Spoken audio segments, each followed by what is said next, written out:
Nagkaroon ng pagguho ng lupa sa New Corella, Davao del Norte. Napinsalang nasa 17 bahay at naapektuhan ng nasa 33 pamilya.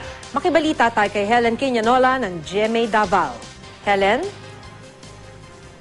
Maki, dahil sa paglindol at pag-ulan nitong Sabado, gumuho ang lupa sa barangay Mambing, New Corella, Davao del Norte. 3 purok sa barangay ang naapektuhan ng landslide. Nasa 17 bahay ang napinsala at bahagyang natabunan ng lupa. 33 pamilya ang apektado.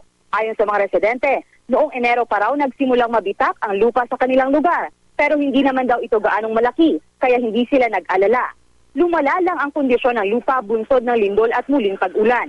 Sa kabutihang palad, bago ang landslide, nakalikas ang mga residente. Apektado rin ang kabuhayan ng mga residente pati na pag-aaral ng mga bata. Maraming pananim ang napinsala. Sa ngayon, nakikituloy muna ang mga apektadong residente sa kanilang mga kaanak sa ibang lugar. Sinusuri pa ngayon ng Provincial Disaster Risk Reduction and Management Council ang pinsalang iniwan ng landslide. Sisimulan umano nila ang clearing operation sa lugar sa lalong madaling panahon. Hindi na rin pinahintulutan ang mga residente na muli pang tumira roon. Yan muna ang latest mula dito sa Davao City.